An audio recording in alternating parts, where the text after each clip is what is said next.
Hello friends, my cooking ডায়েরিতে আপনাদের সকলকে স্বাগত। আজকে আমার রেসিপিতে আছে সর্ষে বাটা দিয়ে সরপুটি মাছ।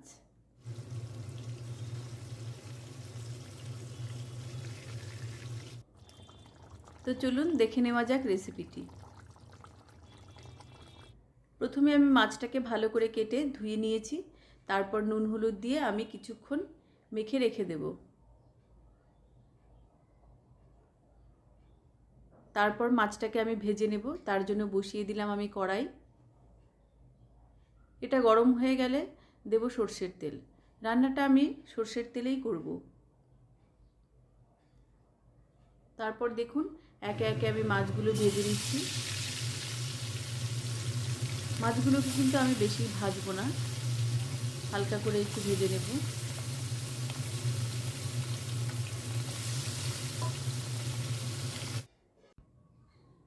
ওদিকে মাছ ভাজা হতে হতে আমি একটা মশলা তৈরি করে নেব। তার জন্য আমি দিয়ে দিয়েছি কাঁচা লঙ্কা, দিচ্ছি তাতে 2 ছোট চামচ মতো সর্ষে, গোটা সর্ষে, কালো সর্ষে। তারপর দিয়ে দিচ্ছি কয়েক কোয়া মতো রসুন। যে কোনো সর্ষে বাটা রসুন কিন্তু আলাদা মাত্রায় একটা টেস্ট এনে দেয়। তারপর দিয়ে দিলাম একটু লবণ। আমরা প্রত্যেকেই জানি সর্ষে বাটা লবণ দিয়ে একটু বেটে নিলে সর্ষেটা তেতো হয় না। হালকা একটু জল দিয়ে দিলাম, দিয়ে আমি এটাকে পেস্ট করে নিয়েছি। দেখুন পেস্টটা কিন্তু বেশ মিহি হয়ে গেছে। তো এদিকে আমার মাছ ভাজাটাও মোটামুটি রেডি হয়ে গেছে এক পিঠ। এগুলোকে আমি অপর পিঠ উল্টে দিচ্ছি।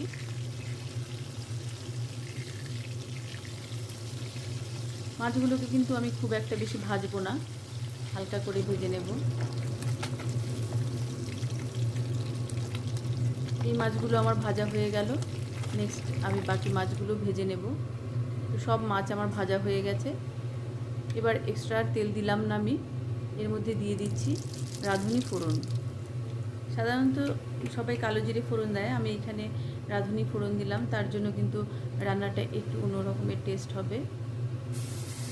তারপর দিয়ে দিচ্ছি আমি বেটে রাখা মশলাটা,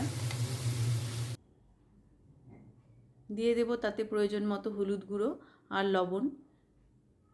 যেহেতু পেস্ট করার সময় একটু লবণ দিয়েছিলাম, তো আপনারা প্লিজ একটু খেয়াল করবেন। সব কিছুকে ভালো করে কষিয়ে নিব।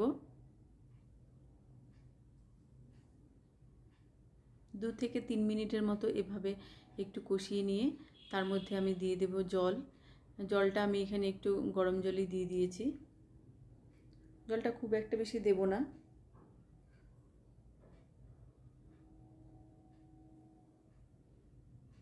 এবার সব কিছুকে ভালো করে মিশিয়ে নিয়ে আমি এটা ফুটতে দেব।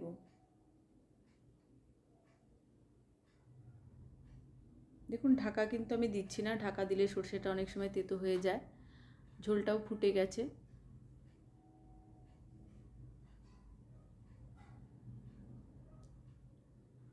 তো ঝোলটা আমার মোটামুটি রেডি হয়ে গেছে। এবারে আমি দিয়ে দেব তাতে ভেজে রাখা মাছগুলো।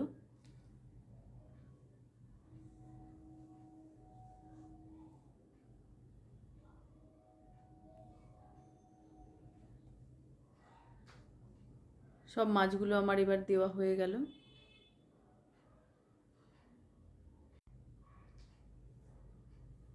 তারপর দিয়ে দিচ্ছি আমি গোটা কাঁচা লঙ্কা।